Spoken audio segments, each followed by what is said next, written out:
आप हुकूमत चला रहे हैं, पहले अपने खर्चे तो कम करें। 14 चोरों की जमातें जब आपस में मिली हुई, हलवा आपस में बांटना है, किसी को झंडा देके खुश करना है, किसी को मामले खसूसी देकर खुश करना है। अफसोस के साथ कहना पड़ता है कि इसको खुशखबरी के तौर पर बताया गया कि IMF से हमारे मामला तय हो गए। नालायक निकम्मे लोग जो इस वक्त ऐवान के अंदर बैठे हुए हैं, या तो उनका खासा ये एक्सपर्टी उनकी ये कि वो मनी लॉन्ड्रिंग कर ले या चोरी कर ले। अब 90 रोज के अंदर आपने इंतखाबात कराने एट एनी कॉस्ट। 90 दिन के अंदर इलेक्शंस करवाना असेंबली की तहलील के बाद ये आईनी फरीजा है। हमने तो बड़ा वाज़े कह दिया है कि हम तो इलेक्शंस में हिस्सा लेंगे। अब PDM जाने उनसे पूछिएगा कि वो लड़ना चाहते हैं या नहीं लड़ना चाहते हैं। एटम बम आने वाला है जिससे टैक्सों का बोझ मजीद बढ़ेगा, बिजली गैस सब महंगा होगा। 170 अरब रुपए का ये गरीब को मार रहे हैं। पता नहीं सकता, इतना परेशान कर रहा है, इनका बेड़ा करक करे, मर जाए। जो हालिन हुक्मरानों का इनके तो बस में नहीं तो ये तो जिंदा दरगोर कर दे इंसानों को, जितना कि इन्होंने जुल्म और ज्यादती इस कौम के साथ कर दी है ना। सबसे पहले तो ये बताएं, IMF से डील हो गई है हमारी या नहीं हुई है, क्या हुआ मामला? किस मिलने में मैं समझता हूँ बहुत जल्दी मिल जाएगी, महीने नहीं लगेंगे बल्कि दिन लगेंगे। ये एक वाहिद चीज हमारे फेवर में गई है। सर ये किस्त कितनी होगी सर अंदाजन, और इससे कितना सहारा मिलेगा? जो 11 महीने में तबाही बर्बादी हुई, आपके इल्म में भी है, हमारे इल्म में भी है। IMF से मुआहदात किए, मामला तय किए और तोड़े। अभी मैं किसी भी हुकूमती नुमाइंदे को इस वक्त बात करूंगा, कहेंगे सर हमने थोड़ी मुआहदा किया है, तो पाकिस्तान तहरीक इंसाफ के दौर का मुआहदा हुआ है। ये तो फिर हुकूमत क्यों कर रही है भाई? अगर वो हमारे ही काम इन्होंने करने हैं तो फिर हमें करने देते। हमारे काम इन्होंने जिम्मेदारी क्यों ले ली?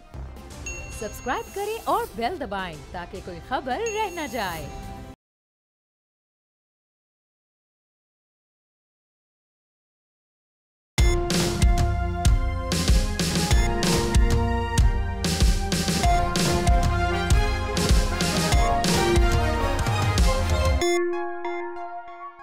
बिस्मिल्लाहिर्रहमानिर्रहीम, अस्सलामुअलैकुम। आपको खुशामदीद कहते हैं प्रोग्राम तब्दीली में, और मैं हूं आपका मेज़बान सलमान मिर्जा। जनाब PDM हुकूमत की इंतखाबात रुकवाने और ताखिरी हरबों की तमाम तर काविशों पर पानी फिर गया। लाहौर हाई कोर्ट ने पाकिस्तान तहरीक इंसाफ की दरख्वास्त मंजूर कर ली। अदालत के मुख्तसर फैसले के मुताबिक इलेक्शन कमीशन असेंबली तहलील होने के बाद 90 रोज में पंजाब असेंबली के इंतखाबात कराने का पाबंद है। इस अदालती फैसले के बाद अब मामला इंतखाबात होंगे या नहीं होंगे इससे जनाब आगे बढ़ चुका है, और अब बात हो चुकी है, यहां पर पहुंच चुकी है कि इंतखाबात कब यानी किस तारीख को होंगे, यानी मुतवक्का तारीख क्या हो सकती है। वैसे तो जनाब दौरान समाअत इलेक्शन कमीशन के वकील ने बर वक्त इलेक्शन करवाने पर माजूरी का इजहार किया था। उनका मौकफ था कि तारीख देना इलेक्शन कमीशन का काम नहीं, जिसकी वजह यह बताई गई कि जनाब फंड्स नहीं मिल रहे, अमले की अदम दस्तियाबी के साथ साथ सिक्योरिटी के मसाइल भी हैं, सिक्योरिटी के लिए भी जवानों की कमी है। चीफ सेक्रेटरी ने भी असातिज़ा पर मुश्तमिल अमला देने से मना कर दिया है। जब हमें फंड्स और अमला ही नहीं मिल रहा तो भाई इलेक्शन कैसे करवाएं? हमें इलेक्शन करवाने के लिए 14 अरब रुपए की जरूरत है। कानून में इलेक्शन की तारीख मौखिर हो सकती है। एक तरफ इलेक्शन करवाने के लिए 14 अरब नहीं है, दूसरी तरफ जनाब मामला यह है कि MNAs MPs को उनके हलकों में खर्च करने के लिए 90 अरब रुपए की स्कीम फराहम की गई है। 90 अरब जो अराकीन असेंबली को फराहम किए गए हैं, उनमें 14 अरब निकालकर इलेक्शन कमीशन इलेक्शन करवा सकता है, तैयारियां कर सकता है। तो फिर इंतखाबात की तैयारी क्यों नहीं की जा सकती? और रही बात सिक्योरिटी की, तो क्या हम कतर फीफा वर्ल्ड कप के लिए सिक्योरिटी भेज सकते हैं, हम PSL मैचेस करवा सकते हैं, लेकिन इलेक्शन में सिक्योरिटी नहीं दे सकते। मुल्क के बदतरीन हालात ने पाकिस्तानी अवाम को PDM से इस कदर बदजिन कर दिया है कि वो PDM की जानिब से कोई नई ऑप्शंस नहीं, सिर्फ और सिर्फ इंतखाबात ही चाहते हैं। जनाब इसी पर मजीद बात करेंगे। माहिर कानून पाकिस्तान पीपल्स पार्टी के सीनियर रहनुमा जनाब लतीफ़ खोसा साहब भी मौजूद होंगे, लेकिन उससे पहले जरताज गुल साहबा ने मुझे ज्वाइन किया है, उनसे गुफ्तगू का आगाज करते हैं। जरताज साहब अस्सलाम वालेकुम, कैसी हैं आप? जी अस्सलाम वालेकुम। ये बताइए, खुश हैं आप? कल फैसला आया लाहौर हाई कोर्ट की जानिब से, आप लोगों ने पिटीशन दायर की थी, अदालत ने इलेक्शन कमीशन को कह दिया पाबंद कर दिया, भाई इलेक्शंस करवाइए, क्यों नहीं करवाते? तो अब अदालत थैंक यू जी। जी जी जी बहुत शुक्रिया। देखिए जी 22 करोड़ आवाम की मुस्तकबिल का फैसला है, और 22 करोड़ आवाम को बंद दरवाज़ों के पीछे और कभी बुरके पहन के और कभी बूट चाट के और कभी डिग्गी के अंदर बैठ के जो है और ज़मीर फरोशी करके 22 करोड़ आवाम के मुस्तकबिल को दाव पे लगाया गया, और चंद खानदान को जो है वो फौकियत दी गई। और वो चंद खानदान सारी दुनिया को पता है कि इस वक्त लूट गसूट में पड़े हुए हैं। मुल्क में दोबारा दहशतगर्दी उन्हीं की वजह से आई है। अमूर मुमलकत उनसे चलाए नहीं जा रहे। उनका काम था लोगों को फिक्स करना, लोगों को जो है वो चादर और चार दीवारी को पामाल करना, लोगों के ऊपर दहशतगर्दी दहशतगर्दी के पर्चे करवाना, लोगों को गोलियां मारना, आटे की लाइन में लोगों का दस्तो गरेबान होना और खुद जो है वो ऐशो इशरत करना पाकिस्तान के खजाने के ऊपर, क्योंकि पाकिस्तान में ये भी एक रिकॉर्ड कायम होने वाला है कि एक सेंचुरी होने वाली है कि कितने इनके पास वज़रा, वजीर, मशीर और मावन खसूसी हो चुके हैं। और ये एक गरीब मुल्क है, 80-82 के करीब हो चुके हैं, 40 के पास कलमदान नहीं है। जी माशाल्लाह, ये भी एक रिकॉर्ड है ना पाकिस्तान का कि ओएसडी मिनिस्टर भी मौजूद है, पोर्टफोलियो कोई नहीं है, झंडे लगाए हुए, मरात पाकिस्तान के पैसों के ऊपर ऐश करनी है, लेकिन पाकिस्तान के मैं चाहूंगा आप इसको कंटिन्यू करें, लेकिन मैं यहाँ पर एक चीज मेंशन करना चाह रहा हूँ। अक्सर लोग ये कहते हैं, कमर जमान कार साहब ये हमारे साथ शो में मौजूद थे, उन्होंने कहा कि जनाब बहुत सारे लोगों के पास कलमदान नहीं है तो बहुत सारे लोग मराद भी नहीं ले रहे हैं। तो मेरा सवाल ये था कि फिर उनको एडजस्ट करने की जरूरत, फिर काबीना में रखने की जरूरत क्या है? ना वो कलमदान है उनके पास, ना वो ऐशो इशरत वाले मजे हैं, ना प्रोटोकॉल है, ना कोई सैलरी है, तो फिर उसकी वजह क्या है होने की? नहीं देखिए जी, उसकी वजह ये है ना कि 14 चोरों की जमातें जब आपस में मिली हुई, हलवा आपस में बांटना है, किसी को झंडा देके खुश करना है, किसी को मामले खसूसी देकर खुश करना है, काम तो आपस में नहीं है। लोगों का तो मशवरा ही है, 22 करोड़ आवाम कहती है हर रोज अगर आपने हमारी गुर्बत का मजाक ही उड़ाना है, हर रोज अगर आपने हमारी लाशों का मजाक उड़ाना है, हर रोज अगर दहशतगर्दी पाकिस्तान में हो रही है, आटे की लाइन में लोग एक दूसरे से दस्तो गरेबान हैं और लोग जो है वो खुदकुशियां करने के ऊपर मजबूर हैं, गुर्बत की लकीर से लोग नीचे चले गए हैं, तो वहां तो बेहतर है कि अपनी काबीना के लिए ये जितनी भी 14 जमातों के इनके पास लोग आए हुए उन सबके लिए एक ही दफा नोटिफिकेशन निकाल दे और कह दे कि जी सबको हमने फेडरल मिनिस्टर बना दिया, एक ही दफा पाकिस्तान के लोगों की जान छूटे। जहां तक आपने किसी उसकी बात की है, किसी नुमाइंदे की, पीडीएम के किसी बंदे की कि जी उन्होंने ये कहा कि ओएसडी है, ये तो खुद इनके लिए शर्म का मकाम है कि मिनिस्ट्रीज खत्म हो गई हैं, 33-35 के करीब मिनिस्ट्रीज हैं, लेकिन इसके बावजूद भी इनकी मिनिस्ट्रीज की लाइन खत्म नहीं हो रही है। आईएमएफ के मामले में कहा जाता है कि ये आईएमएफ की शराइत है, इसलिए 170 अरब रुपए का मिनी बजट लाने की बात की गई है और अफसोस के साथ कहना पड़ता है कि इसको खुशखबरी के तौर पर बताया गया कि आईएमएफ से हमारे मामला तय हो गए। उनका पहला मुतालबा था भाई अपनी काबीना कम करें, अपने अखराजात कम करें। वो आवाम की बात बाद में करते हैं, वो कहते हैं आप हुकूमत चला रहे हैं पहले अपने खर्चे तो कम करें, लेकिन वो नहीं होते। नहीं, वो तो आए नहीं है ना, इसलिए वो पाकिस्तान के अवाम के मफाद के लिए तो आए नहीं है, वो तो लूट घसूट के लिए आए हैं, वो तो चादर और चार दीवारें को पामाल करने के लिए आए हैं। पटवारी जहन है, पटवारी जहन को हम कितनी दफा बात समझा सकते हैं। नालायक निकम्मे लोग जो इस वक्त ऐवान के अंदर बैठे हुए हैं, या तो उनका खासा ये एक्सपर्टी उनकी ये कि वो मनी लॉन्ड्रिंग कर ले या चोरी कर ले या लोगों की जमीनों के प्लाट के ऊपर कब्जे कर लें या लोगों की माँ बहन बेटियों को गालियां दे दे, इसके अलावा उनको क्या काम आता है? नहीं समझा सकते ना। 22 करोड़ आवाम कहती है कि जो इमरान खान का फैसला है कि आवाम के पास ले जाओ, मैदान में आओ, जिसके पास वोट है वही जाके ऐवान के अंदर बैठे, यही है जो उनको बात समझ नहीं आ रही। लेकिन अब ये भी तो बात हो गई है ना कि जनाब अब आप इलेक्शंस करवाने होंगे नहीं होंगे। पहले आप लोगों के जहन में गुमान था कि शायद नहीं हो पाएंगे, लेकिन सवाल ये पैदा होता है, हम अगर ग्राउंड रियलिटीज को चेक करें ना, 170 रुपए के बजट लगाया जा रहा है, मिनी बजट के तौर पर टैक्सेस लगा दिए जाएंगे, इससे महंगाई का सुनामी आएगा, पेट्रोल मजीद बढ़ेगा, बिजली पर सब्सिडी खत्म हो जाएगी और लोगों की जो बेरोजगारी का रेशो है वो मजीद बढ़ जाएगा।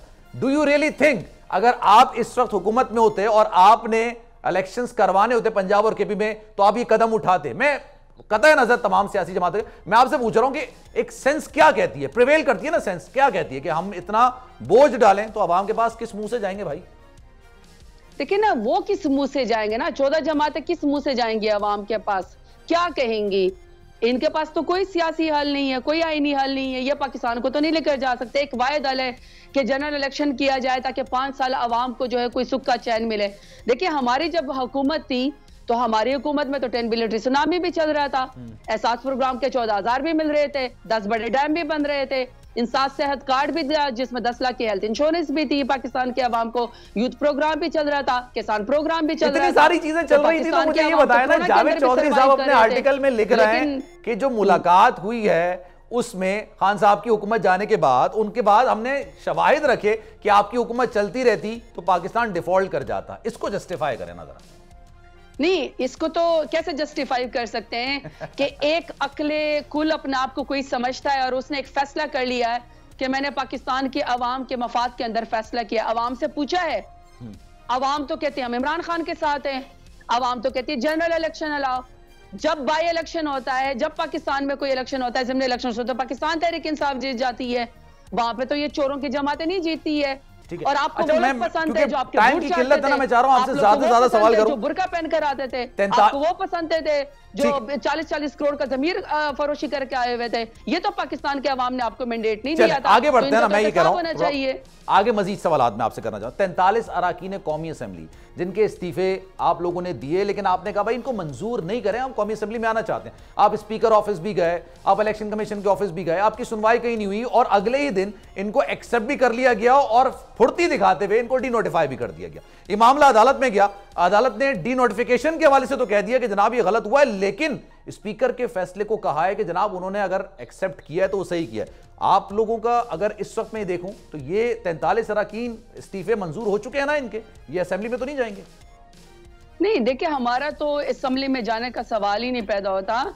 हमारा एक ही सिर्फ मकसद था कि आपने जिसको आपने कहा है कि ये जो अपोजिशन लीडर है वो तो बेसिकली पीएमएलएन की टिकट पे जो है वो इलेक्शन लड़ना चाहता है। वो तो खैर जब फैसलाबाद जाएंगे तो इनको लग पता जाएगा कि इनको कितना वोट मिलता है। पीटीआई मुझे अगर टिकट देगी तब भी नहीं लूंगा, आपका देने का इरादा है टिकट उनको? देखिए मैं तो सिंपल सी बात करती हूँ, सिर्फ राजा रियाज की बात नहीं, मैंने भी उसके जवाब में कह दिया था शाही खानदान अपनी विरासत अगर मुझे देगा तो मैं भी नहीं लूंगा, बरतानवी शाही खानदान। मैं तो देखिए जी, मैं तो उस पर ये कहती हूँ कि इनको तो अब जो है ना हज की टिकटें मंगवा के जाके हज पे जाके अल्लाह से माफी मांगनी चाहिए। जिन जमीर फरोशों ने पाकिस्तान का सौदा किया है, पाकिस्तान की आवाम इनको नहीं बख्शेगी। किस सवाल से ये कहते हैं, किस हिसाब से ये कहते हैं कि जी हम इलेक्शन लड़ेंगे? इलेक्शन में तो एक लोटे का निशान पे सारे जी इलेक्शन लड़े, इनको लग पता जाएगा अपनी हैसियत का।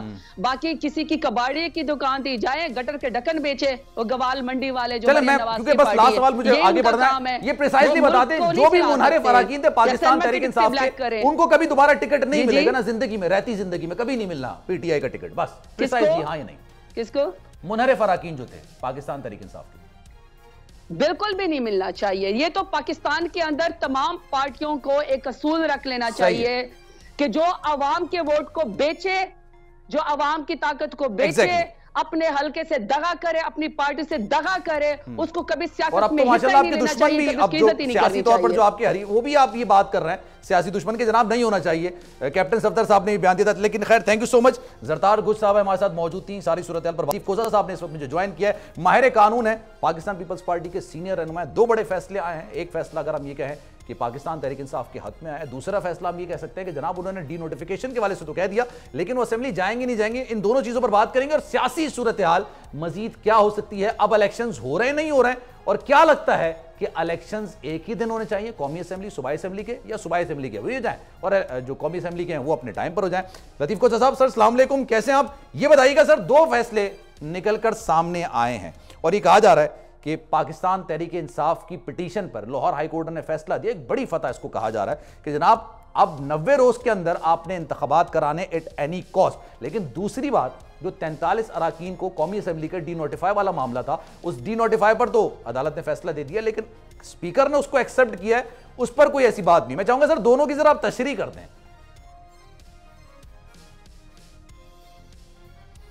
अच्छा लतीफ कोचा साहब ये भी बताइएगा सर, हुकूमत में है ना आप, इस वजह से मैं आपसे ये सवाल कर रहा हूं कि अभी आपको क्या लगता है कि इलेक्शंस होने हैं नहीं होने हैं? अब मेरी आवाज आ रही है सर आपको? एक तो ये है कि हुकूमत में हम नहीं है, हुकूमत के इत्तेहादी हुकूमत में ही है ना फिर तो। हुकूमत इस वक्त बुनियादी तौर पर पाकिस्तान मुस्लिम लीग नवाज की है। मोहतरम शहबाज शरीफ साहब प्राइम मिनिस्टर हैं, वजीर खजाना उनके नवाज शरीफ साहब के सबी इसाक डार साहब हैं, और कमर जमान कायरा साहब जो है वो एडवाइजर हैं माशाल्लाह। उनके सेक्रेटरी जनरल जो है सदर पंजाब के राना सनाउल्लाह हैं। तो ये ज़हन से जरा थोड़ा सा तफरका कर लीजिएगा। अच्छा। बाकी रहा ये है कि चैलेंज अगर वफाक करे तो करे, हम तो देखें बिल्कुल चैलेंज करने के हक में इसलिए भी नहीं होंगे क्योंकि ये 90 दिन के अंदर इलेक्शंस करवाना असेंबली की तहलील के बाद ये आईनी फरीजा है, होने चाहिए। इस पे इलेक्शन कमीशन जो है इसमें इफ्स एंड बट्स नहीं लगा सकता है। सो ये हाई कोर्ट ने कोई ऐसा फैसला नहीं दिया है मां सिवाय इसके कि आईन इयादा करते हुए उसकी तशरीह करके उन्होंने कहा है कि इसका आईन के मुताबिक उस मियाद मुकर्ररा 90 दिन के अंदर इलेक्शन करवाइए। और इसकी पाबंद है इलेक्शन ऑफ पाकिस्तान, और तमाम इदारे जो हैं वो इलेक्शन कमीशन ऑफ पाकिस्तान के ताबे और उसकी मुआवनत करने के लिए भी आईनी पाबंद कर दिया है। ठीक है। तो हम तो इसमें हक में नहीं है, और पाकिस्तान पीपल्स पार्टी ने हमेशा आइन की पासदारी की है और आइन से तो सर देखिए, मैं पहले बात तो मेरी शायद आपको आवाज नहीं जा रही थी, मैं आपको सर एक वजाहत मैं भी कर देता हूं सर, अगर आप जसारत दें। सर हुकूमत के इत्तेहादी होना, हुकूमत में होना ही तसव्वुर किया जाता है। आप हुकूमत के इत्तेहादी हैं, कमर ज़मान कायरा साहब पीएम के एडवाइजर हैं, कुंडी साहब भी आपकी जमात से ताल्लुक रखते हैं, वो भी कैबिनेट का हिस्सा हैं, तो सर आप लोग हुकूमत में ही हो ना। लेकिन खैर मूविंग फॉरवर्ड सर ये बताइएगा, अभी आप लोगों ने ज़िमनी इंतखाबात में हिस्सा लेना है, कागजात नामजदगी भी जमा करा रहे हैं, पीडीएम की जानिब से मौक़िफ़ निकलकर सामने आया कि ना हम लेंगे, यानी मुस्लिम लीग नून कह रहे हैं कि ना हम इलेक्शंस में हिस्सा लेंगे, बॉयकॉट करेंगे, और हम पाकिस्तान पीपल्स पार्टी को भी कन्विंस करेंगे कि भाई आप भी इन इलेक्शंस में ना जाएं। और उसकी शायद बुनियादी वजह यह है कि अगर हार गए तो फिर आगे के इलेक्शंस के लिए आपके लिए बड़ी मुश्किल हो जाएगी। तो सर ऐसा तो नहीं, हम तो इलेक्शन में ना सिर्फ कागजात नामजदगी दाखिल भी करवा दी है, टिकट्स भी दे दी हैं, और हम तो इलेक्शन लड़ेंगे, कभी भी इलेक्शन से हम फरार नहीं, ना कभी। 85 का एक काफी हो गया है। इस मुल्क के साथ जो कुछ हुआ 1985 के गैर जानिबदारान इलेक्शन जो हुए थे या गैर जमाती इलेक्शन जो हुए थे, उसने का जो तबाही फेर दी, जो आज तक उसका खमियाजा कौम भुगत रही है, मुल्क भुगत रहा है। इसलिए हमने तो बड़ा वाज़ेह कह दिया है कि हम तो इलेक्शन में हिस्सा लेंगे। अब पीडीएम जाने, उनसे पूछिएगा कि वो लड़ना चाहते हैं या नहीं लड़ना चाहते हैं। बुनियादी तौर पर मैं आपको अर्ज करूं, अगर आइडियल सिचुएशन देखें तो मेरे ख्याल में सभी सियासतदानों को कि एक कंटेनर से उतर आ जाना चाहिए और दूसरे को इनाद छोड़ देनी चाहिए, जिद छोड़ देनी चाहिए। अच्छा सर, आइडियल सिचुएशन का आपने जिक्र किया, आपकी थोड़ी आवाज भी कट रही थी, लेकिन आइडियल सिचुएशन तो ये होती है ना कि अगर आपके इलेक्शंस अगर एक ही दिन हो जाएं, लेकिन आपको क्या लग रहा है कि सर ये एक ही दिन इलेक्शंस करवाने के लिए जनरल इलेक्शंस या तो अर्ली होंगे या केपी और पंजाब असेंबली के इलेक्शंस ताखीर से होंगे? तो सर ये तो क्लियरली आइन में लिखा हुआ है ना, आप ज्यादा मुझे बेहतर समझते हैं कि विद इन 90 डेज अपने इलेक्शंस कराने हैं, तो हो जाएंगे सर विद इन 90 डेज की वक्त में होने चाहिए। आगे 1-2 महीने हो जाएंगे तो कोई क़यामत नहीं आ जाएगी। अच्छा, लेकिन मैं समझता हूँ जनरल इलेक्शन को कॉल कर लेना चाहिए। कौमी, मरकजी और बाकी सूबाई एक ही दिन होना चाहिए। मुल्क इस चीज का मुतहम्मिल नहीं है कि 2 इलेक्शंस तो 90 दिन के अंदर हो जाए और उसके बाद जो है अगस्त 12 कौमी असेंबली की मियाद भी खत्म हुआ चाहती है, उसके भी इलेक्शंस करवाने पड़ेंगे। तो अगर आपने 4 महीने 6 महीने के बाद फिर और दूसरा इलेक्शन करवाना है तो क्या ये सारा साल आप बेयकीनी की कैफियत में? मैं माजरत आपको रोकने की सर जसारत करूंगा। सर ये बताइए, ये आपकी बात बिल्कुल दुरुस्त है, लेकिन आप कह रहे हैं एक ही दिन इलेक्शंस कराने के लिए केपी और पंजाब असेंबली के इलेक्शंस को ताखीर से करवाना पड़ेगा, तो ये तो सर सीधा सीधा आर्टिकल 6 नहीं है। खान साहब कहते हैं आर्टिकल 6 लगेगा। नहीं, आर्टिकल 6 कोई नहीं लगता है, ये तो ऐसे ही आप जो मर्जी कहते रहिएगा। अच्छा। देखें, रानी शहीद बेनजीर भुट्टो की जब कत्ल हुआ था, रिहलत हुई थी, उनकी शहादत हुई थी, के लिए जनवरी में जो होना था मार्च में जाके हुआ, एक ऐसी सिचुएशन आ गई तो आर्टिकल 200 मौजूद है कि अगर इस तरह आगे पीछे हो जाता है तो उससे कोई चीज नहीं होती है, कोई उससे फर्क नहीं पड़ता है। लेकिन ये 1 मिनट, इसका मतलब ये नहीं है ऐसा इंडिया ये किया जाए। नहीं, मैं ऐसा कोई इंडिया ले भी नहीं रहा। ये इंतहाई गैर मुनासिब जरूर है, लेकिन अगर कौमी मफाद में सभी मिलकर ये फैसला कर। चले सर, ये बात हो गई, डन हो गई। मैं ये पूछना चाह रहा हूँ सर, अभी 170 अरब रुपए का मिनी बजट आ रहा है, और मैं फिर ये बात करूंगा, मैं मेंशन करूंगा सर आप हुकूमत में, हुकूमत के इत्तेहादी हैं, आप इत्तेहादी माने या हुकूमत माने, लेकिन वो आपकी अपनी मर्जी है। सर आपको पॉलिटिकल अवाम को एंगेज करने के लिए एक बयानिया चाहिए होता है। इतनी महंगाई है, मुल्क की सूरत हाल ऐसी है, सर क्या बयानिया लेके जाएंगे अवाम में? देखिए, ये पॉलिटिकल जहां तक अब ये हमने कैपिटल, यकीनन हमारा पॉलिटिकल साख जो है हमने वो दाव पे लगाई है, इसमें कोई शक नहीं है। लेकिन मुझे आप दिल पे हाथ रख के बताएं कि मार्च में जब नो कॉन्फिडेंस नहीं आया था तो क्या पीटीआई को गालियां नहीं दे रहे थे? क्या मोहतरम इमरान खान साहब के कह नहीं रहे थे कि इन्होंने मईशत तबाह करके रख दी? क्या महंगाई मार्च जो पीडीएम और जो पीपल्स पार्टी कर रही थी, क्या उसकी पजीराई नहीं हो रही थी अवाम में? क्या मोहतरम इमरान खान साहब, मैं सर आपकी बात को बिल्कुल तस्लीम करता हूं सर, खान साहब अपनी मकबूलियत की बिल्कुल निचली सतह पर थे जब वो हुकूमत के थे आखिरी महीने में, लेकिन सर अब वो अपनी मकबूलियत की महराज पर हैं और पीडीएम और उनके इत्तेहादी इस वक्त मकबूलियत के नीचे। लेकिन खैर सर मैं आगे बढ़ता हूं क्योंकि टाइम की किल्लत है। सर खान साहब की नाअहली की बात है, आप तो माहिर कानून है सर, आपको क्या लग रहा है खान साहब नाअहल हो जाएंगे या फिर नवाज शरीफ की नाअहली गलत थी या नवाज शरीफ जब वापस आएंगे तो वो अहल हो जाएंगे? सर इसको जरा प्रिसाइजली बता दीजिएगा। खुश होते हैं कि नवाज शरीफ को ताहयात जो है वो सियासत से निकाल दिया, यूसुफ रजा गिलानी को 5 सेकंड की जी अदालत ने सजा दी और प्राइम मिनिस्टरशिप से निकाल बाहर फेंका। 58(2)B को हमने खत्म किया जबकि ताले आज़मा असेंबलियां ही घर भेज दिया करते थे, वो खत्म हो गया जब हमने 18वीं तरमीम कर दी। उसके बाद एक नया रास्ता निकला कि अदालत ने निकालना शुरू कर दिया। अब उसका भी इतना इश्ताल हुआ है कि अब अदालतें भी मोहतात हो चुकी हैं। तो ये भी दिन आएगा जब मोहतरम इमरान खान साहब मिठाइयाँ बांटते हुए या नवाज शरीफ हमारे निकलने पर मिठाइयाँ बांट रहे थे या गिलानी को निकालने पर सब बाकी पार्टियां मिठाइयाँ बांट रही थी। अब इनकी बारी आई है, अल्लाह ना करे, मैं तो नहीं चाहता कि इमरान खान को निकाला जाए, नाअहल किया जाए। सर ये ऑनेस्टली बड़ी अच्छी बात की आपने, आप नहीं चाहते कि खान साहब को नाअहल करार दिया जाए और किसी भी सियासतदान को नाअहल करार दिया। सर टाइम की किल्लत है इसलिए मैं सर माजरत करूंगा आपसे।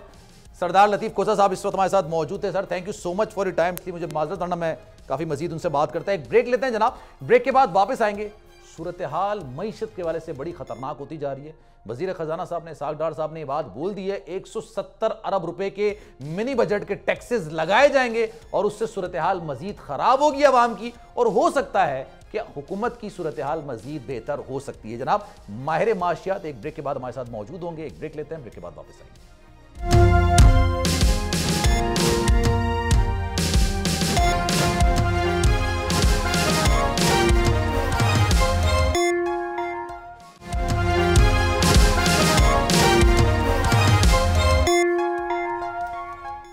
जनाब प्रोग्राम में एक बार फिर से आप सबको खुशामदीद कहते हैं। आईएमएफ से मुज़ाकरात के बाद महंगाई का बम नहीं है जनाब, ये मत समझिएगा बम आ रहा है, एटम बम आने वाला है जिससे टैक्सों का बोझ मजीद बढ़ेगा, बिजली गैस सब महंगा होगा क्योंकि वजीर खजाना इसहाक डार साहब आईएमएफ के सामने चारों शाने चित हो गए हैं और अब उनके पास आईएमएफ की डिक्टेशन पर अमल दरामद के सिवा यकीन जानिए कोई रास्ता बचा ही नहीं है। हुकूमत आईएमएफ से मुज़ाकरात के बाद 170 अरब के नए टैक्सेस लगाने जा रही है। नए टैक्स लगाने के लिए मिनी बजट लाना पड़ेगा, मुख्तलिफ शोबों में सब्सिडी को खत्म या फिर कम तरीन सतह पर लाना पड़ेगा। डीजल पर पेट्रोलियम डेवलपमेंट लेवी जिसको भत्ता टैक्स कहा जाता है 40 से 50% किया जाएगा। हुकूमत बिजली के रेट 7 रुपए 91 पैसे फी यूनिट बढ़ाने पर आमादा हो गई है, जिसके बाद बिजली का बुनियादी रेट जो है ना 15.2 से बढ़कर 23.3 रुपए फी यूनिट हो जाएगा।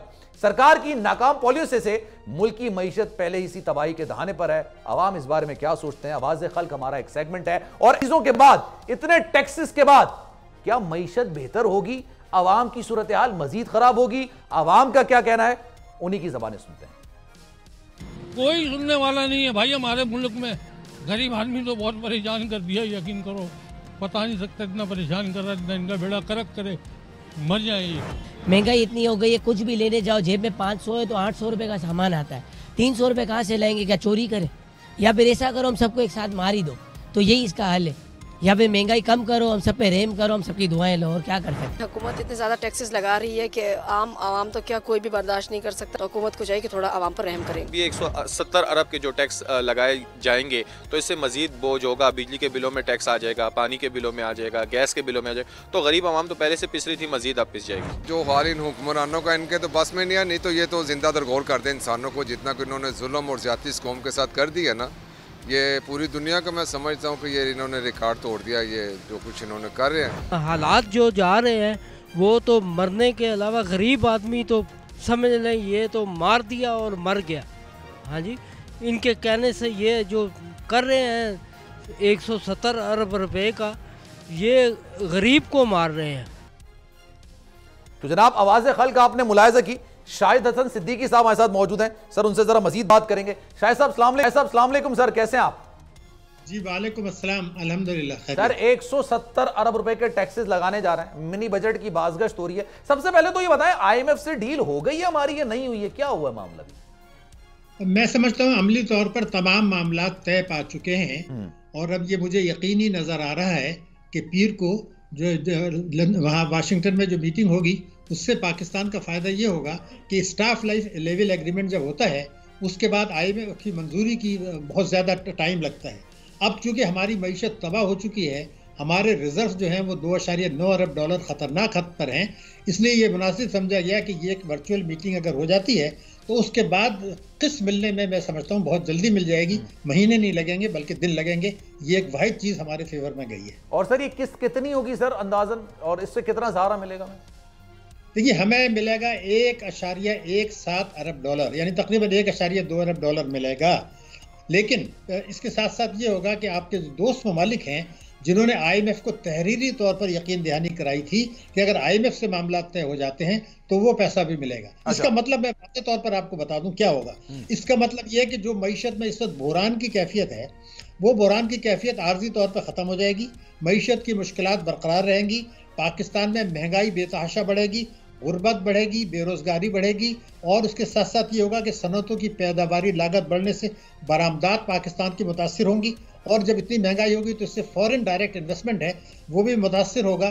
तो ओवरऑल जो है मईशत पर मनफी असरात होंगे, लेकिन बहरान की कैफियत जो थी और ये जो तलवार लटक रही थी ये कुछ अरसे के लिए टल जाएगी। लेकिन मैं, क्योंकि आप माहिर माशियात हैं, आप ज़्यादा बेहतर तरीके से जानते हैं, कुव्वत खरीद होती है एक इंसान की और अगर कुव्वत खरीद लोगों में होती है तभी इंडस्ट्रीज लगती हैं, तभी एक जो स्टेट आदमी होता है वो फिर चीज़ें बेचने के लिए मार्केट में आता है, जॉब्स भी फराहम करता है और अपनी प्रोडक्ट भी सेल करता है, क्योंकि अवाम में कुव्वत खरीद है।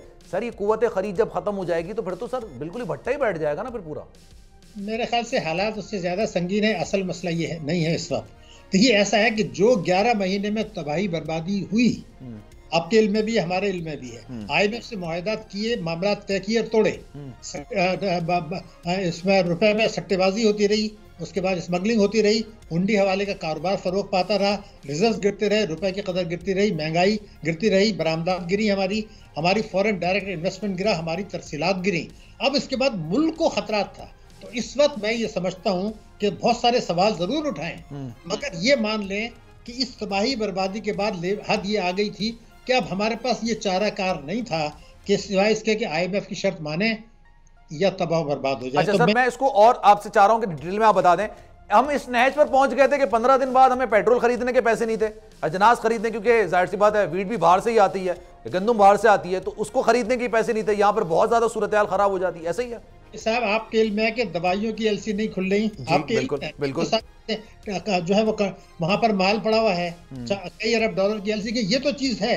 अब जो इस वक्त इशू है मैं आपको बता दूं, अब इस वक्त जो इशू है, इस वक्त इशू ये है कि पहला सवाल मेरा ये होगा, ये मैं ये कहता हूँ जी, अब तबाही के बाद, इतनी तबाही के बाद कोई चारा नहीं था सिवाय इसके कि इनकी शराइत मान लें, लेकिन सवाल पैदा हो रहा है। पहला सवाल, मैं जिम्मेदारी लेता हूं कि जो मैं कह रहा हूं वो सही है। ठीक है। अगर मुस्लिम लीग नून के मंशूर पर सिर्फ टैक्सों और तवानाई के पर अमल किया जाता, बाकी को छोड़ दें, तो ये बहरान की कैफियत नहीं होती। ये टैक्सेस जो अब लगाए जा रहे हैं, रुपए की कदर गिराई जा रही है, ये सब किए बगैर IMF को मुतमईन करना यकीनन 100% मुमकिन था। ये मैं गारंटी कर रहा हूँ, कोई मुनाजरा करना चाहे तो कर ले। सर तो मेरा भी बता दें थोड़ा डिटेल में जनाब अली, वो ये है कि अगर वो नाफिज करते तो ताकतवर तबकों से जो टैक्स चोरी ले नहीं रहे हैं और टैक्सों की चोरी होने दे रही है, उसमें जो है सिर्फ इनकम टैक्स की मद में 4000 अरब रुपया का नुकसान हो रहा है। लेकिन वो तो सर अशराफिया है ना, अशराफिया का तहफ़्फ़ुज़ तो हमेशा से किया गया है, उस पे कैसे कदम लगाएंगे आप? मैंने आपकी खिदमत में यह किया कि या तो आप टैक्सों की इस्लाह कर लें या खुदकशी कर लें, अशराफिया को खुश कर लें या खुदकशी कर लें। अब एक फैसला तो कौम को करना पड़ेगा। अब ये नहीं हो सकता कि जी आप अशराफिया को जो है मराद देते चले जाएं कैबिनेट का साइज भी 75-80 कर लें, शाहाना अखराजात भी कर लें, बैरूनी दौरे भी करते चले जाएं, मईशत को भी तबाह करते चले जाएं, और आप ये कहें कि फिर आवाम के ऊपर बोझ नहीं जाएगा, तो जाएगा। एक फैसला करना पड़ेगा। इसीलिए मैंने कहा था कि अगर ये सबसे आसान फैसला ये कि चलें आवाम पे बोझ डाल दें, क्योंकि सबसे पहले तो सर ये मामला था ना कि काबीना का जो हजम है इतना 80% जो आपने 80 मेंबरान पर मुश्तमिल आपने कर दिया, इसको कम करें। नहीं, इसकी ये भी कम करने के साथ शाहाना अखराजात, बैरूनी टैक्सों की चोरी जो होने दे रही है, मैं एक दो सवाल आप मुझे करने की इजाजत दें सर। देखिए, पहली चीज ये, जैसे मैंने कहा कि इतनी तबाही बर्बादी थी कि इस वक्त कोई रास्ता नहीं था, तो मैं आज ये नहीं कहूंगा कि जो है हमारे वजीर खजाना उनको ना मानते। मैं सवाल ये करूंगा कि उस मंशूर पर आपने क्यों नहीं अमल किया जिसकी बुनियाद पर आपको वोट मिलते रहे। नंबर एक, क्या आइंदा इरादा है? अब चूंकि ये जो दूसरी अहम बात मैं आपको बता रहा हूँ, इन्होंने ये भी तय कर लिया है कि अगले माली साल का जो बजट होगा उसमें जीएसटी 18% ही रहेगी, 17 नहीं रहेगी, यानी अगले साल का भी कमिट कर लिया। तो अब मेरा दूसरा सवाल ये है कि क्या आज आप इसके लिए तैयार हैं कि जी होना था हो गया, अवाम पे बोझ भी डाल दिया। मिफ्ता साहब के जमाने में 1700 रुपए के टैक्स लगा के किस्त ली गई थी, वो भी इसी हुकूमत का दौर था। अब मेरा सवाल ये है कि क्या इस तबाही बर्बादी के बाद, ये सब करने के बाद आप इसके लिए तैयार हैं कि जून में IMF का प्रोग्राम खत्म हो रहा है, तो क्या आज आप ये यकीन कौम को दिला सकते हैं कि जी पिछली बातें छोड़ दें, आज हम ये वायदा कर रहे हैं कि 1 जुलाई से हमारा जो मंशूर था टैक्स और तवानाई। अच्छा सर, मेरे साथ मौजूद रहेगा मुजम्मिल असलम साहब ने भी मुझे ज्वाइन किया, जरा मैं गुफ्तगू कर रहा हूं, उनका भी पॉइंट ऑफ व्यू ले लूं। मुजम्मिल साहब, बहुत शुक्रिया आपके वक्त का। सर, मैं अगर भी किसी भी हुकूमती नुमाइंदे को लूंगा ना इस वक्त, या कैबिनेट मेंबर को ले लिया, या फिर किसी भी, अच्छा शाहिद हसन सिद्दीकी साहब हमारे साथ मौजूद हैं, मुजम्मिल असलम साहब हमारे साथ मौजूद नहीं है। अच्छा शाहिद हसन सिद्दीकी साहब, ये बताइएगा, एक बुनियादी सवाल है, आज ही मैं देख रहा था मुस्लिम लीग नून के रहनुमा हमेशा से इस मुआहदे को इस तरह से डिफेंड कर रहे हैं कि मुआहदा हमने तो किया नहीं, हमने तो सिर्फ सिग्नेचर किए। ये तमाम चीजें PTI की हुकूमत में की गई। सर, आवाम को ये चीज समझ नहीं आती। मैं चाह रहा हूं सर, आप माहिर माशियात हैं, आप डिस्क्राइब करें ये मुआहदा एग्जैक्टली किया किसने है।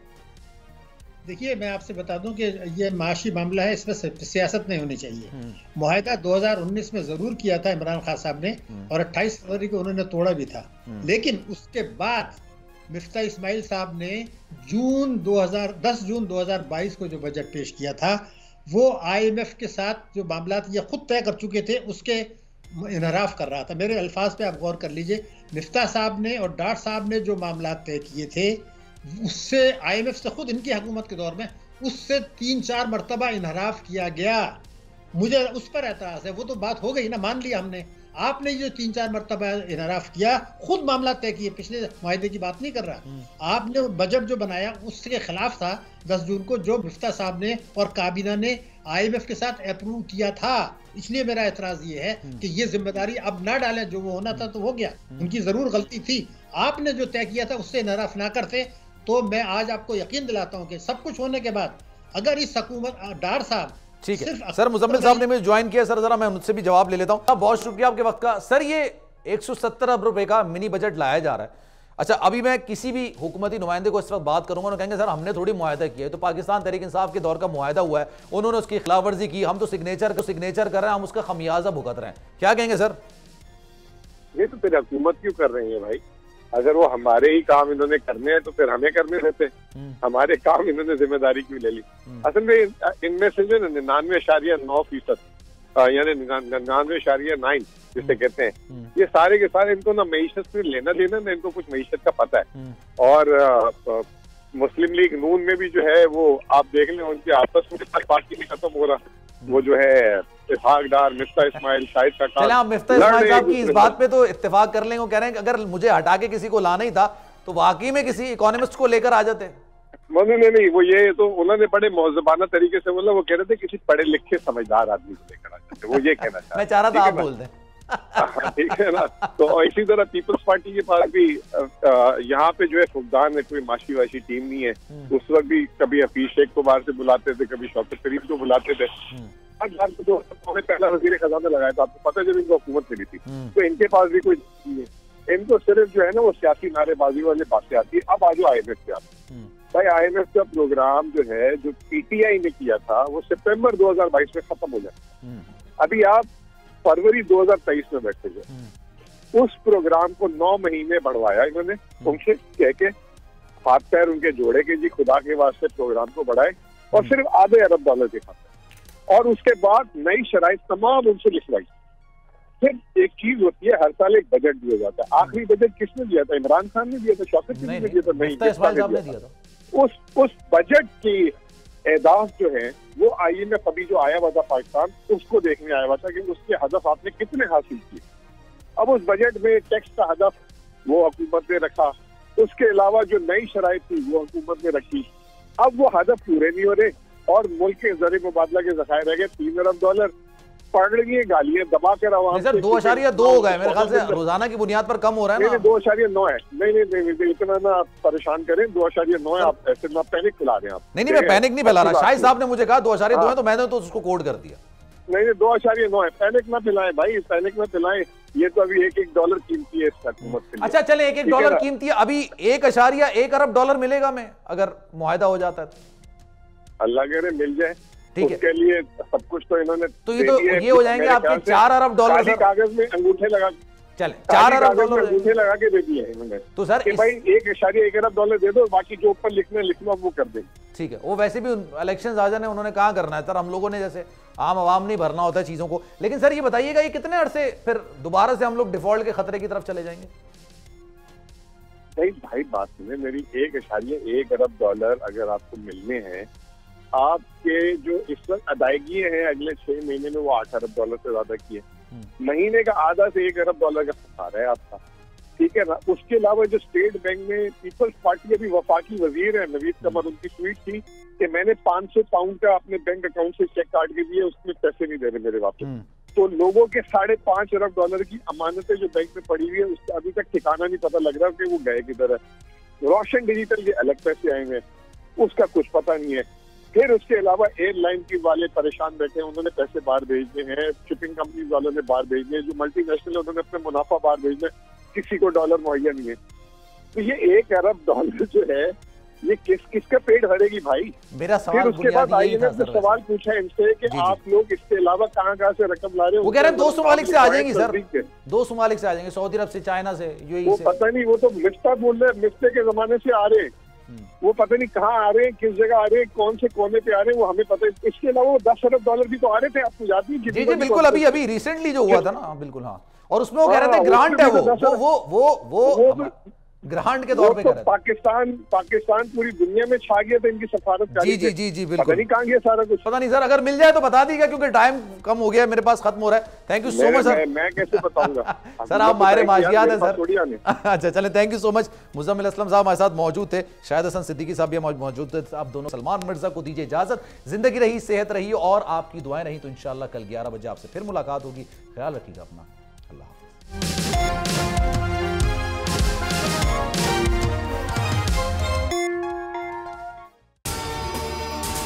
जनाब, अगर ये वीडियो आपको पसंद आई है तो लाइक पर क्लिक जरूर कीजिएगा। बोल उड़ाएगा सबका होश, भूल जाएंगे सब अपना जोश।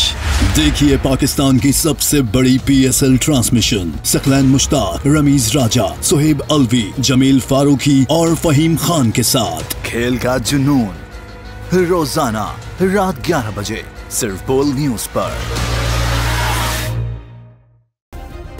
सब्सक्राइब करें और बेल दबाएं ताकि कोई खबर रह न जाए।